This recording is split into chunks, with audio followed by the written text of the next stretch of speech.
Kaixo, arratsaldeon. Hasi egingo gara argia sarien banaketarekin. Bueno, kaixo denoi, arratsaldeon, ongi etorri, eta kaixo zuri ere aizea. Aupa, eta ongi etorri denoi 2024ko argia sarietara. Lehenik eta behin, arratsaldeon ez jaun, ez andre, ez zareten hoi lehen bizi, eta bueno, beste hoi ere bai. Argia sarien 35. edizioan gaude. Badira urte batzuk, Bai, gu baino zaharxeagoak dira. Lehenik eta behin, eskerrak emango dizkiegu Atxega Jauregiko sukaldari eta zerbitzariei atera diguten otordu bikain honengatik.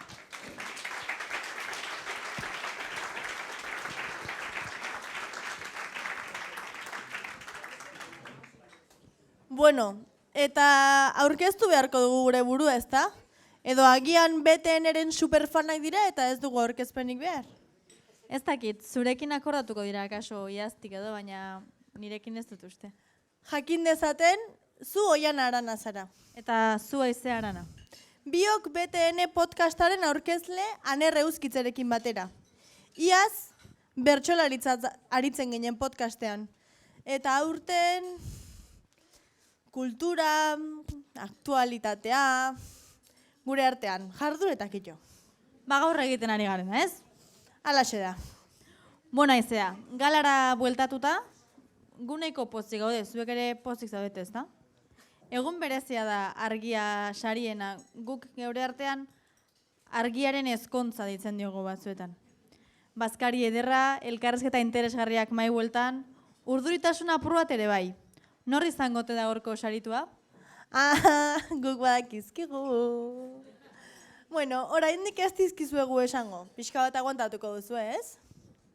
Ze gaur, hemen mai bueltan patxadaz lasai antzena egon gara, baina 2023a urte luze eta emankorra izan da. Argiako entzat, bai behintzat. Eta esan daiteke gu ere saltxa horretan ibili garela. Ea bideoan agertzen garen.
Eta urtero bezala, aurten argiako lantaldeak ere badu esateko zerbait.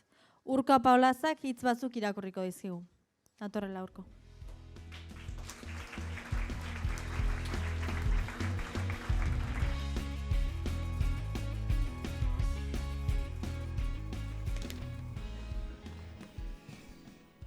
Arratsaldeon. Joseba Zubimendi euskaltzale eta kazetariak Gernikako bombardaketaren testigantza eman zuen 1939ko kronika gogoangarri batean. Eta honela zioen: berdin zaie haur edo gizon, emakume edo abere, bizi duan oro berdin, ez du deusik geldi behar zutik. Eta artikulu berean, aitortu zuen, Gernika erraustearen ikuspegiak baino, biharamunean entzundako gezur nardarkarien zulatzen mina zorrotzago sartu zitzaiola. Koldo Izagirreren hautaketekin argian kaleratu dugun zaldi bat iesgarrezko zelaian bilduma liburuan aurkituko duzue Zubimendiren pieza hau. 85 urte geroago ez du ematen munduan gauzak asko aldatu direnik. Duela urte bete, toki honetatik, Mikel Garzia lankideak zioen garai interesgarriak zirela kazetaritzarako. Pandemia, Ukrainako gerra, energia krisia genituen gogoan. Nork esango zigun urtebete geroago, genozidio bat egunez egun zuzenean ikusiko genuela. Israelek 25.000 palestinar baino gehiago hil ditu Gazan. Lurrez eta airez bombardatu ditu. Deusik zutik utzi gabe. Argian, hasieratik garbi izan dugu, Palestinan gertatzen ari dena kontatu eta Israelen konpliziak zein diren salatu behar dugula. Etengabeko jarraipena ari gara egiten webgunean. Ezin dugulako onartu, arreta informatiboa desbideratu eta genozidioa normalizatzea. Ez gure izenean, genioen azaroan kaleratu genuen aldizkari berezian. Eta gaur hemen berresten dugu. Ez gure izenean. Josep Fontanak iragarri zuen bezala, mundua toki arrotz baterantzari da mugitzen. Palestinan diote existitzea erresistitzea dela. Kazetaritzaz ere berdina esan dezakegu. Nola egingo diegu aurre gorroto mezuei, xenofobiari, ideia totalitarioei, gezur nardagarriei, informatzeko askatasunik ez badaukagu. Fasismoa hortzak zorrozten ari da. Bere mehatxuari erresistitu eta erantzutea dagokigu. Ez dira garai errazak lanbide honentzat. Tamalez, iazko toki berean jarraitzen du oraindik Pablo Gonzálezek. Eta argiaren kolaboratzaile eta laguna dugun Jesus Rodríguez, La Directako kazetaria ere, zigortu nahian dabil Espainiako Auzitegi Nazionala, Tsunami Demokratik auziaren barruan. Doakie elkartasun besarkada handi bana, argiako lantalde guztiaren partetik. Baina kasu larrienetan, kazetarien konpromisoa eta ausardia hil ala biziko bihurtu dira. Palestinan, kazetarien sindikatuak emandako datuen arabera, Israelek 112 kazetari hil ditu Gazan. Bai, 112, erraz esaten da.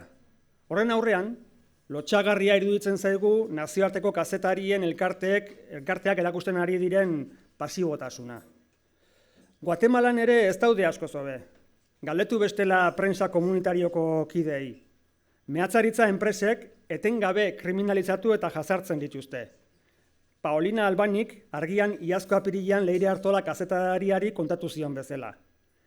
Elkarrizketa horren arira, Solvay multinazionalaren gutun zertifikatu bat jaso genuen opari. Artikulua borratu eta 15.000 euro ordaintzeko agintzen zigun. Auzitara jotzea nahi ez bagenuen. Gure erantzuna irmoa izan zen. Ez gaituzue isilduko. Eta amaitza izan da, beraiek izan direla isildu direnak. Euskal Herriko hedabideek aldiz gaiari oihartzun handia eman zioten, eta benetan estimatzekoa da. Mehatxuei erresistitzetik harago, argian alternatibak lantzen saiatzen gara egunerokoan. Horretarako auzolanerako komunitate ezin hobea dugu. Elkarte eta eragile anitzek osatua, eta aurten ere baditugu nobedade batzuk zuekin konpartitzeko. Doinuele sarea sortu dugu 8 ekimenen artean. Baltsaneko lagunekin antolatzen dugun Ziburuko eta beste 7 herritako euskal liburu eta disko azokek indarrak batu ditugu. Euskara hutsezko plaza horiei oihartzuna emateko. Gainera, Biolurrek sustatzen duen Amilubi proiektuko partaide da argia. Badakigulako ze garrantzitsua den lurrak kolektiboki lantzea etorkizun itxaropentsua ereiteko. Liburuak ekoditatzen ere hasi gara, Kataluniako Ekodizioaren institutuaren laguntzarekin.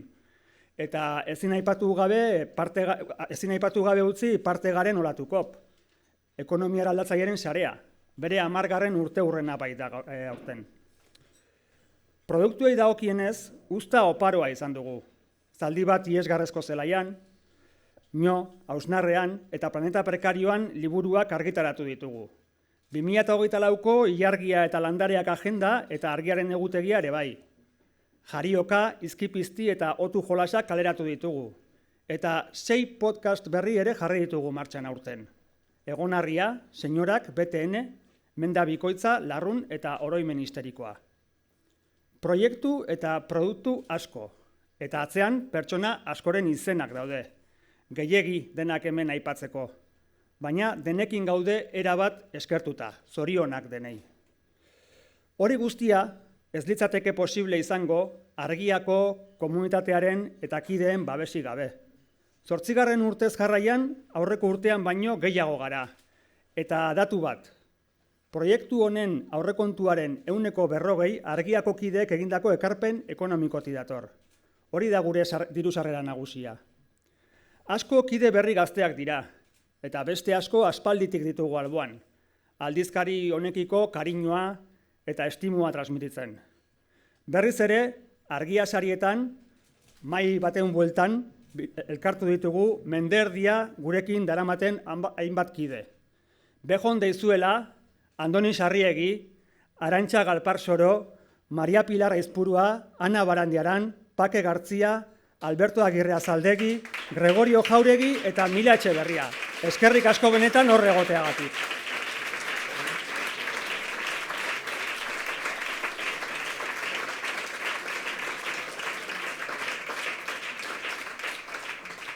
Herritarren konpromisoaz gain, bistan da euskarazko hedabideek instituzioen konpromisoa ere behar dutela.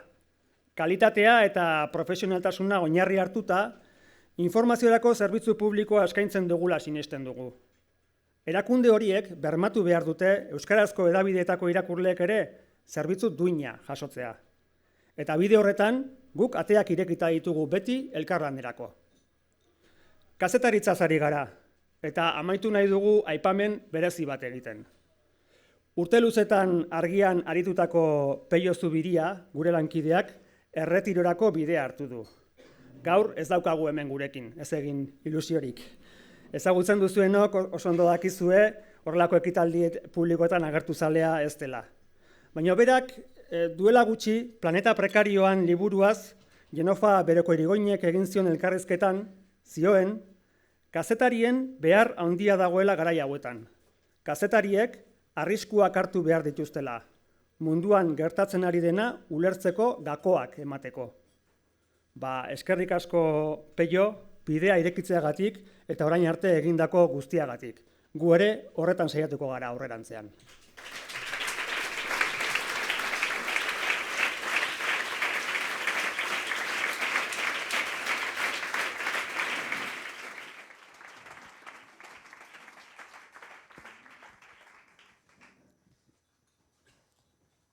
Bueno, eta orain bai. Iritsi da 35. argia sariak banatzeko momentua. Prest ditugu Antxon Mendizabal eskultoreak ohi duen mimoz egindako ikurrak. Sari banaketarekin hasteko, lehendabiziko emango dugun saria ikusentzunezko alorrari dagokion argia saria izango da. Nori eta zergatik emango zaion Jenofa Bereko Irigoinen ahotik jakingo dugu. Aurrera, Jenofa.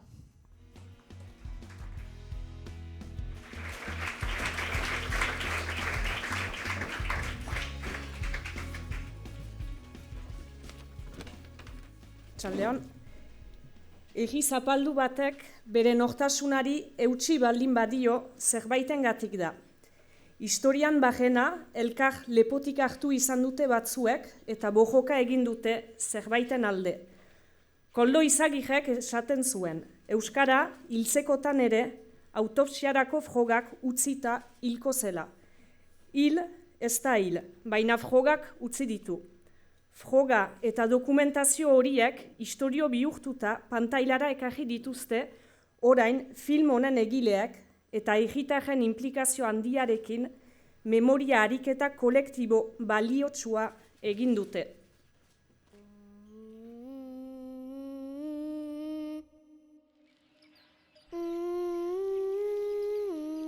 Nahi dunana egiten du, no? Itzaharrak baizik ez ditu.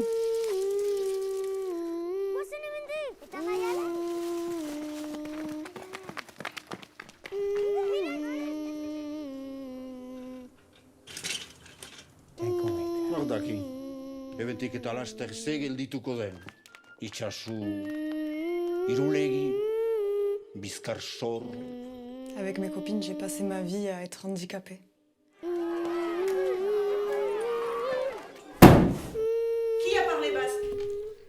Euskararen iragan hurbilari errepasoa egiteaz gain, Ipar Euskal Herrian jasandako zapalkuntzari eta altxatzeko grina izan zutenai aitortza egiteko modu bat delako, ikusentzunezko argia saria Bizkar Soro pelikularen da. Saria jasoko dute Josu Martinez zuzendariak, Kati Poxelu ekoizleak eta Ibai Castro argazki zuzendariak.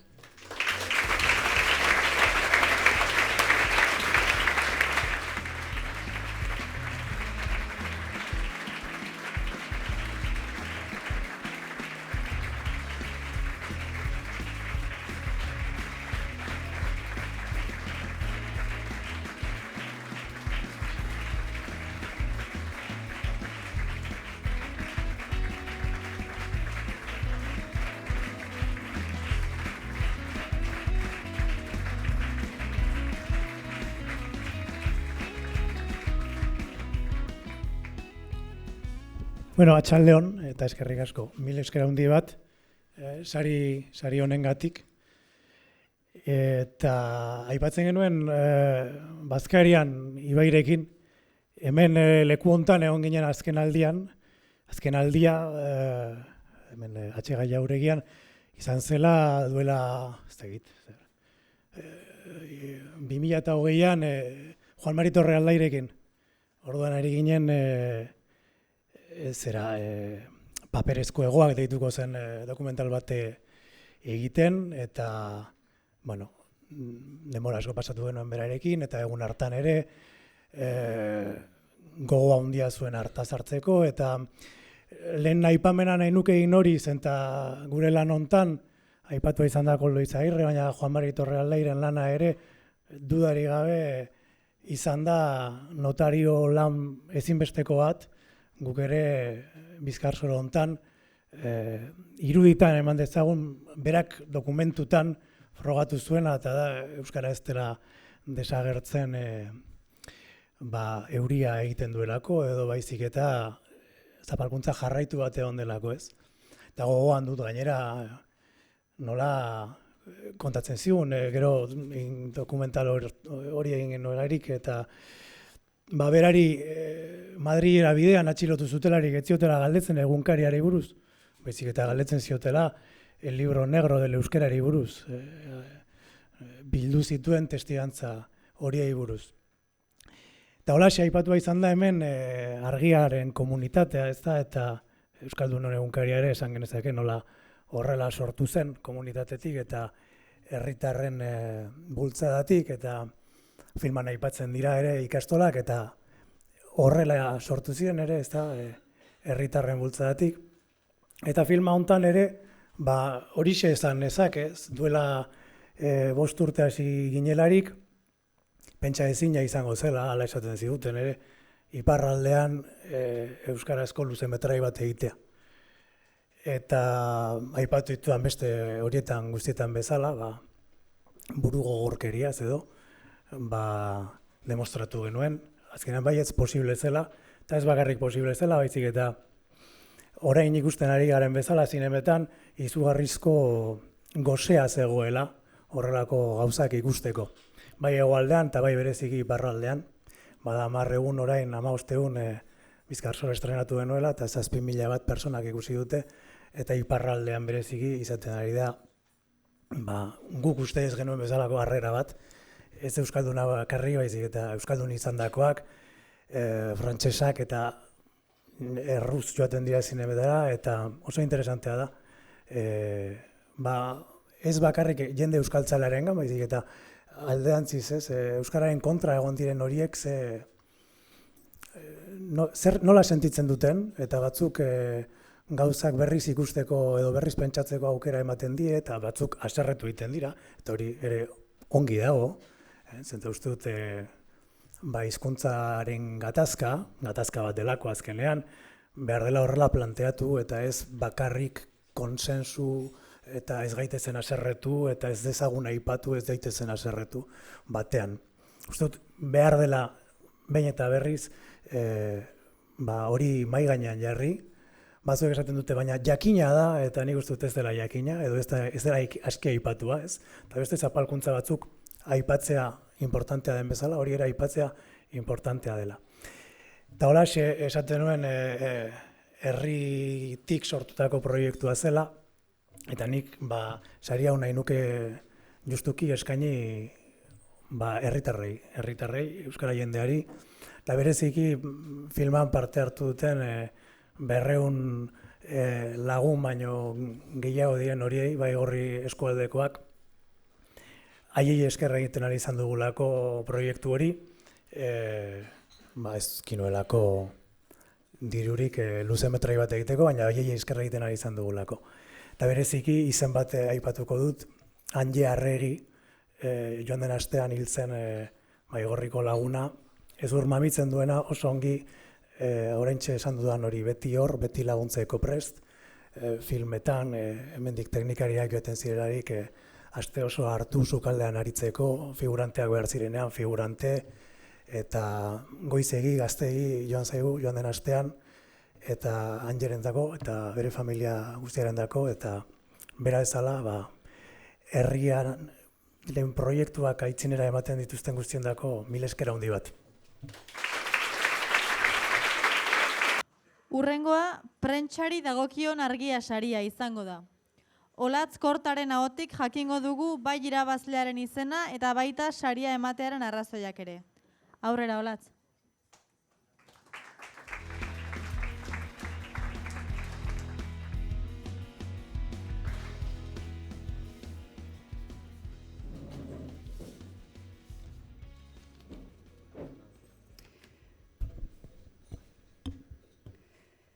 Kazetari honek ametsa betetzea erabaki du eta hala egitea lortu du. 2 hamarkadatan idatzi du nazioartean ahaztuta eta isilarazita dagoen herri baten borrokaz. Eta duela gutxi egindako lanari kronika itxura eman eta liburua argitaratu du. Kazetariak berak altxor preziatutzat ditu urtetan jasotako testigantzak, lekukotza gogor eta latzak. Lurralde okupatuetan, lurralde liberatuetan eta errefuxiatu guneetan bizi diren herritarrek kontatutakoak. 3 eremuetan lan egin ahal izan duen kazetari bakanetakoa da. Pertsona bakar baten bizitzaren bidez, herri oso baten historia idatz daiteke. Saria jasoko duenari berari irakurri dugu esaldi hori. Lan honetan, herritaren lekukotzak eta historia tartekatuta, behin eta berriz traizionatu duten herri baten aurkako errepresioa kontatu du. Hasi duela menderdi eta gaur egunera artekoa. وعدتني نجمة بوليساريو كلمتني نجمة بوليساريو جاوبتني نجمة بوليساريو وقالت لي على الحرية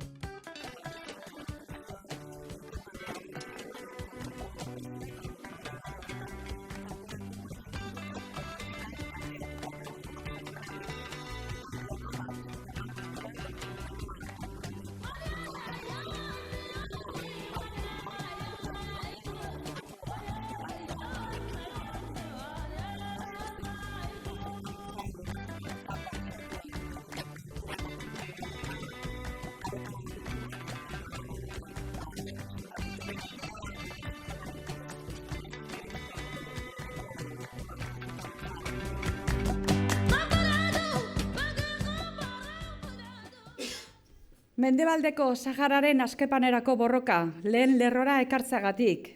Herritarrei ahotsa emanda Sahararen aurkako errepresioa eta erresistentziarako kemena transmititzeko egindako ahaleginagatik, prentsa saria, Kristina Berasain Tristanek jasoko du Sahara herri bat erresistentzian kronika liburuagatik. Zorionak, Kristina.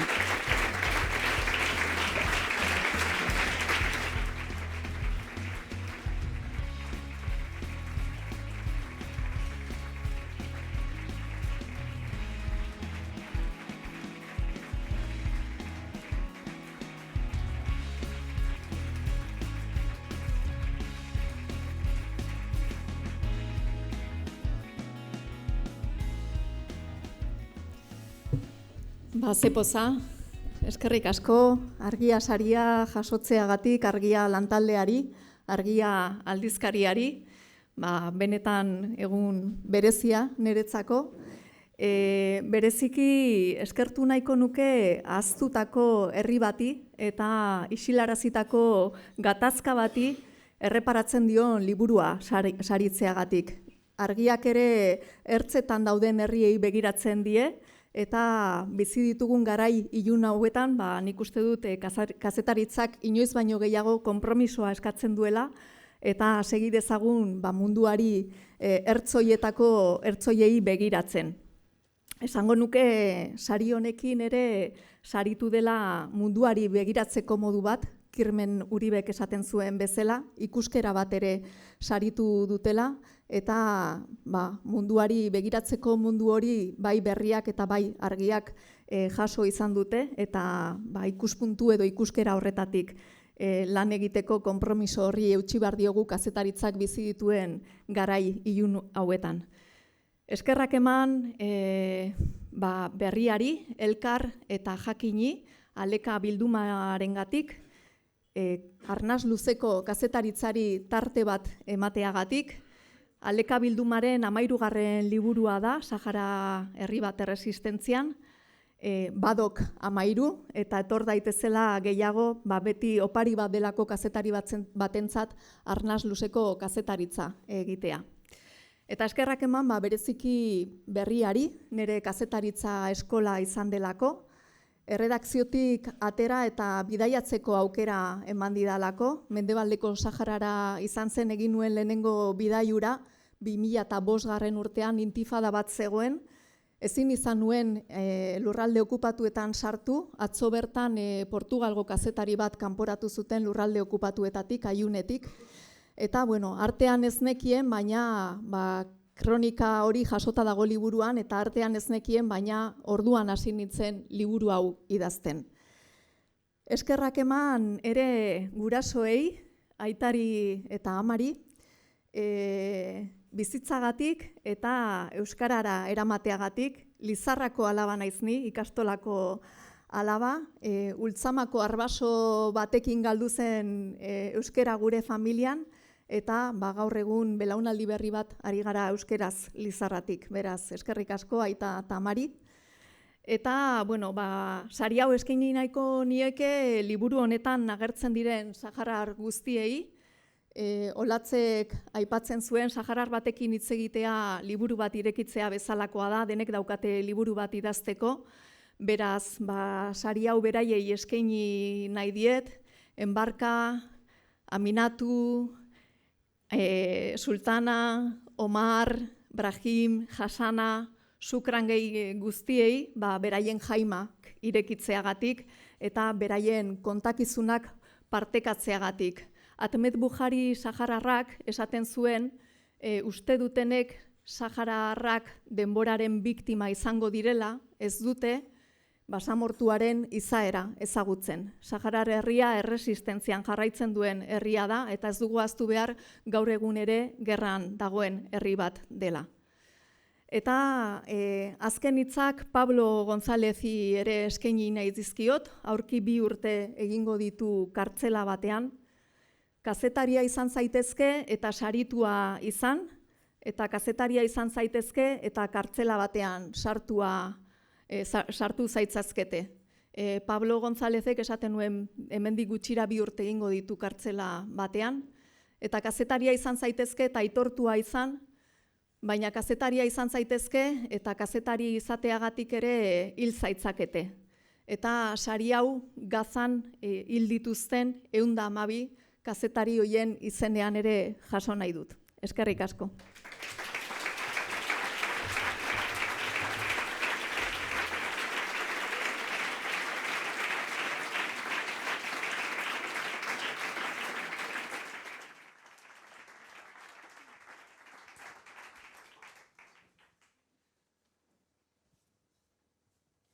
Entzunezkoari dagokion argia sariaren berri ematera Maitane Gartziaindia etorriko da.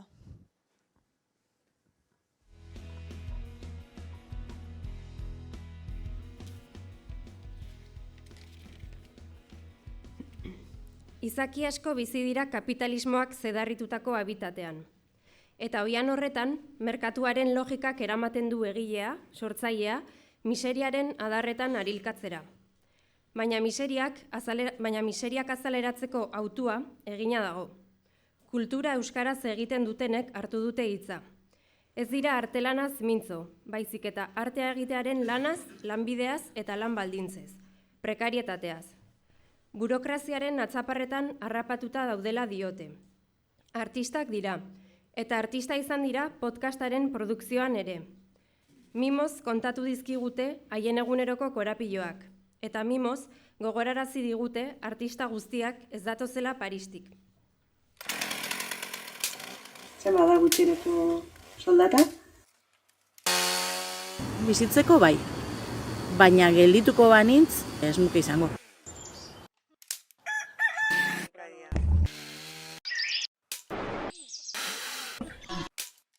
Gure diskoetatik ezin gara bizi, orduan hainbar ditugu bertzela batzuk. Orduan ja, jartzen zara zure egitera, eta ez duzu rutina bat, ez duzu nik ezakit kontatzen. Zenbat balio duen disko batek. Liburua elefantea balitz, txerri boda edo elefante boda horretan idazleak izatxarekin konformatu beharra zeukan eta dauka. Horregatik latzagoa izaten da elefantearen sabelaldea edo errealitatearen harresiarekin egin beharreko talka. Parise banengo, ez nago Parisen, ez nago Parisen.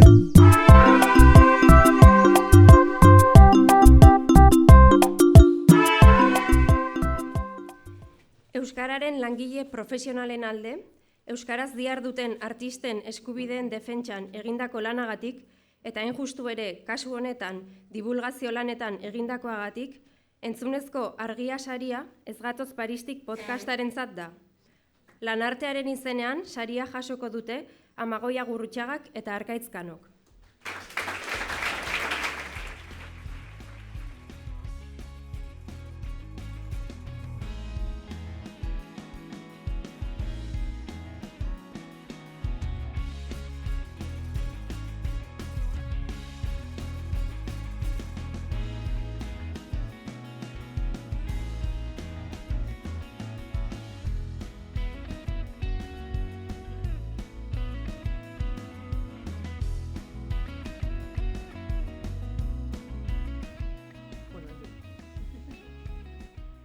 Bueno, motxian, eskerrik asko, lanartearen izenean, argiari, sari hau izugarrizko albiste pozgarria izan da guretzat, eta guretzat horretan sartzen dugu, baita ere podcast honen orain arteko 6 ataletan parte hartu duten 40 gora lagunak sartzen ditugu, saiatu gea kazetaritza, sormena eta oso ondo definitzen ez dakidan genero bat, Arkaitzek esplikatuko du nola ditzen dion, uztartzen, pixka bat, hoxe esateko, ez gatozela Paristik, ez da Madrildik ere, hemen gaudela, aspalditik, hemen egon nahi degula, eta hemen euskaraz lan egiteko apustua egiten duen kulturgileak,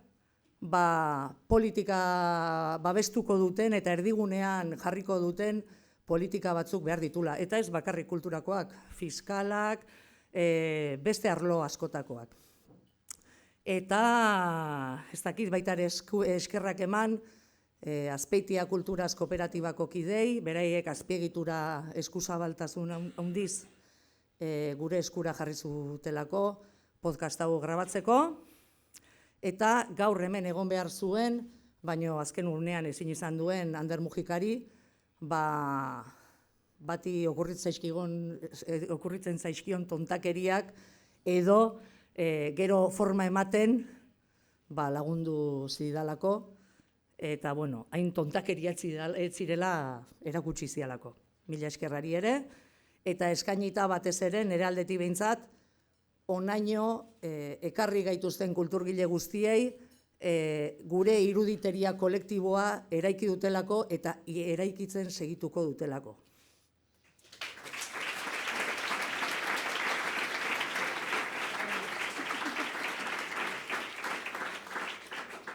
Arratsalde on denoi, badakigu bizitza inkognita bat dela, baina autonomoaren bizitza da ekuazioko isa handi hori, ez?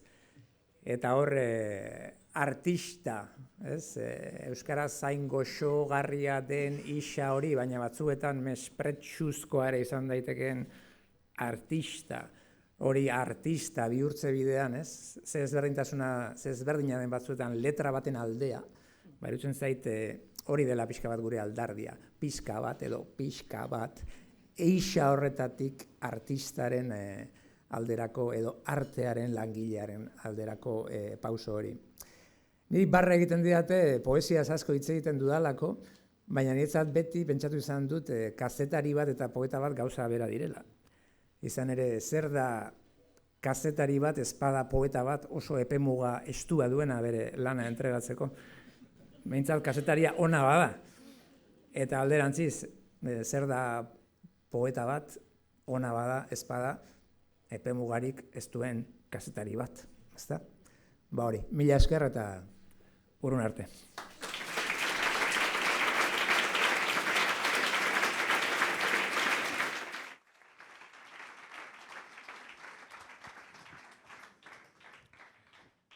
Interneten egindako lan honenari dagokion saria izango da hurrengoa.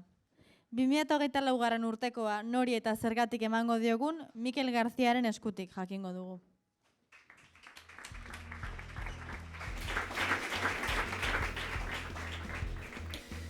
Memoria historikoa egitean, ohikoa da gertakizunen eta jendartearen alde bakarra gaientzea. Horixe gertatzen da Donostian ere, belepok, aristokratak iriaz gozatzen, baina gaurko saridunek, aberatsen historia kontatu ordez, Donostiar langileen historia bildu dute. Eta herritarrak memoria historikoaren protagonista bihurtu dituzte. Langile auzo bateko eragile aktibo dira proiektu honetako bultzatzaileak.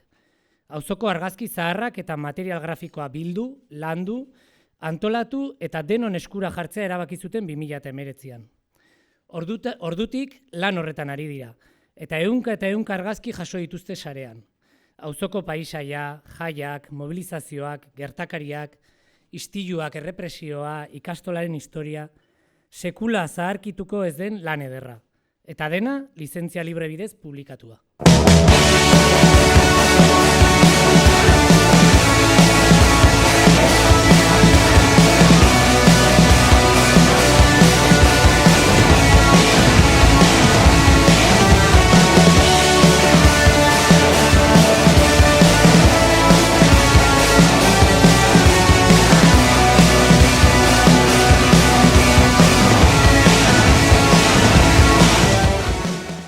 Memoria herritarraren lekukotza denon eskura jartzeagatik, aurtengo interneteko argia saria jasoko du Gordegia proiektuak, Donostiako egia auzoko artxibategi grafikoak. Etor daitezela saria jasotzera Arkaitz Artola, Juanpe Urrosolo eta Fernando Olalde Patas.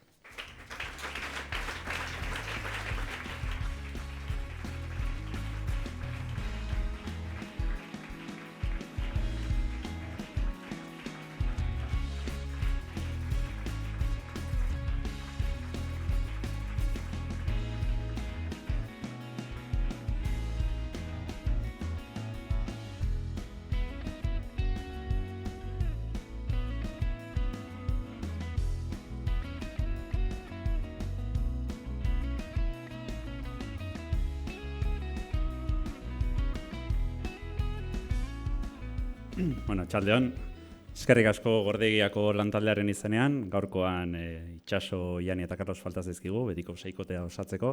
Mil esker argiari, sari hau emateagatik eta bultzada bat emateagatik auzo mailako egitasmo xume bati, oso eskartua gaude.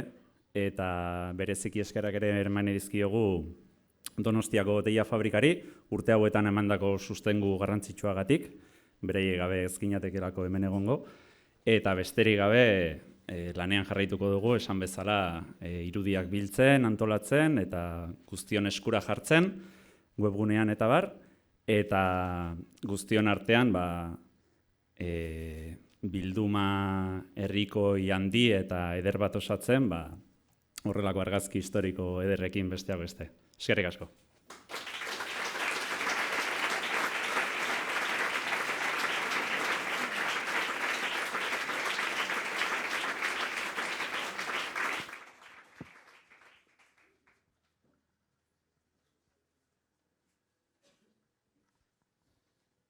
Eta azkenik, kanpainari dagokion saria. Asi Lopezek esango digu zein den irabazlea kasu honetan.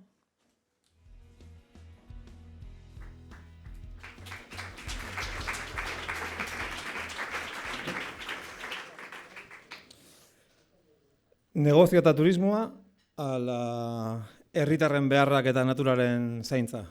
Galdera zahar hori inoiz baino indartsuago dugu gure artean, premia pribatuak diru publikoz ordainduta. Basque Countrya, enegarren aldiz, nazioartera saldu nahi dute, eta handira, nola ez. Marko inkonparableak behar dituzte hemendik kilometro askotara diseinatutako kulturaren frankizia multinazionalek, eta hemen alakoak izan badirenez, haientzat da erreserbatua biosfera. 140.000 lagun, turista, eroan nahi dituzte udaro. Mota horretako egitasmoek, mugikoztasunean, etxe bizitzen prezioan, euskaran, ondare historikoan, bizikalitatean, gu ez besteko animaliengan, ingurumenean, kulturan, ageriko eragina izango badut ere, han bizi direnak ez daude erabakien atzean. Baina beti dago bainaren bat, eta kasu honetan, zorionez, herritarrek jarri dituzte baina guztiak, herritar antolatuak, eta ez nola nahi gainera. Gernikako urriko azken astelehenaren bezperan, 4.500 lagun kalera ateratzea lortu zuten, eskualdean azken urteotan, egindako manifestazio handienean. Eta hori ez da makala.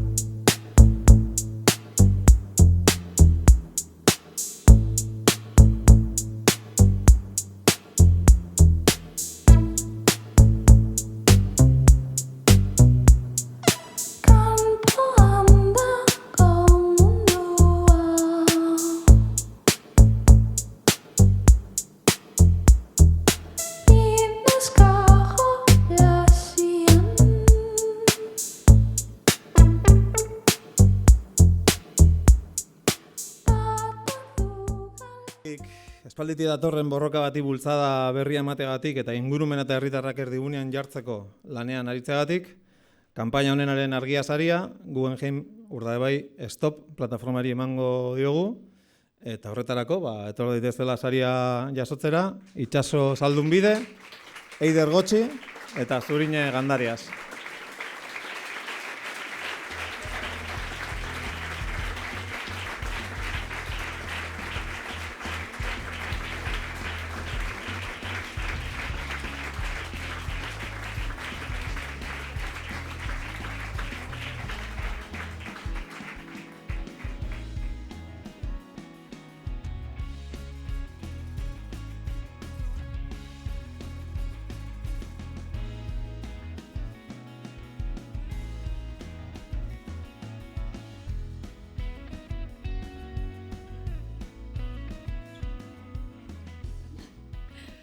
Bueno, horren beste artista tartien, orain gatoz gu.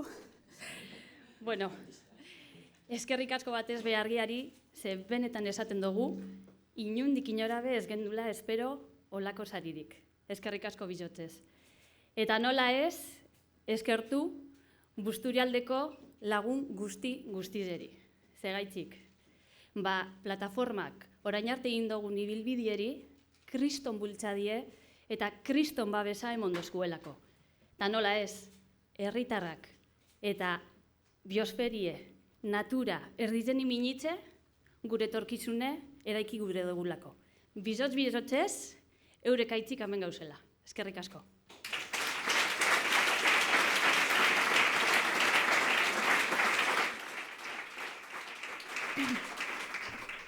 Eta, bueno, eskerrak emon eta gero, kanpainan honenaren saria izanik, zelan ez kanpaina egiten jarraituko dut. Orduen, bueno, aste honetan danok ikusi dituzue zeintzuk izan diren azkenengo berriak, orduen, berri horrei helduz. Gogoratu, argi esan digute, urte bi hauek ez dira izango geldiune bat, urte bi hauetan orain arte egin duten egiten jarraituko dute. Zuek ez zarete enteratu, baina gu bai. Eta aldatu dituzten arau guztiak, lege guztiak, araudi urbanistikoak, gauzatu egin dira, guzti hori gertatu egin da. Eta oinezan egin digute, urte bi hauek hartuko dituztela berriro plan urbanistikoak aldatzen jarraitzeko. Bideragarria den erreflexio bat, hausnarketa bat egin nahi dute. Hau ez da hausnarketa bat, bideragarria egin nahi dute. Eta horretan arituko dira, egin behar dituzten lan guztiak eginez. Aurrean aurkituko gaitue, zaurrean egon gara. Orain arte, herritarrak alboan eduki ditugu eta legea eskuan. Kriston abokatua kontratatu dugu. Eta abokatu horren kontratazioak dirutza bat suposatuko digu. Baina kanpaina egiten jarraituko dugu eta Urkulluri guraldetik sinesten dugula. Badakigu proiektua ez zuela ezagutzen, ze proiektua eskutuan egon da. Beraz, guk sinesten zaitugu Urkullu. Zegu berdin egon gara, bai? Orduan, sinestu izuez, horrela izan da. Informazio guztia ukatu zaigu hasieratik, Batzar Nagusietan, Bizkaiko Foru Aldundian, herritarrak guztiz alboratuta eduki dituzte proiektu honetan. Manifestazioa eta gero hasi dira gauzak aldatzen, alderdi politikoak hurbildu zaizkigu, eta alderdi politiko horiei esker dokumentuak eskuratzen joan gara, gutzika. Eta dokumentu horrek argia ikusi dutenean, orduan esan dute hausnarketa bat egin beharra dagola. Ilunpeak dana izkutatzen du, baina argiak ez. Beraz, hori izan da hausnarketa honen zergaitia. Beraz, ez dezagun etzi, ze borroka honek jarraitu behar du, urte bi hauetan jarraitu beharra dago. Eta hori da gure mezua, hori da gure kanpaina gaurko egunean. Mila esker guztioi.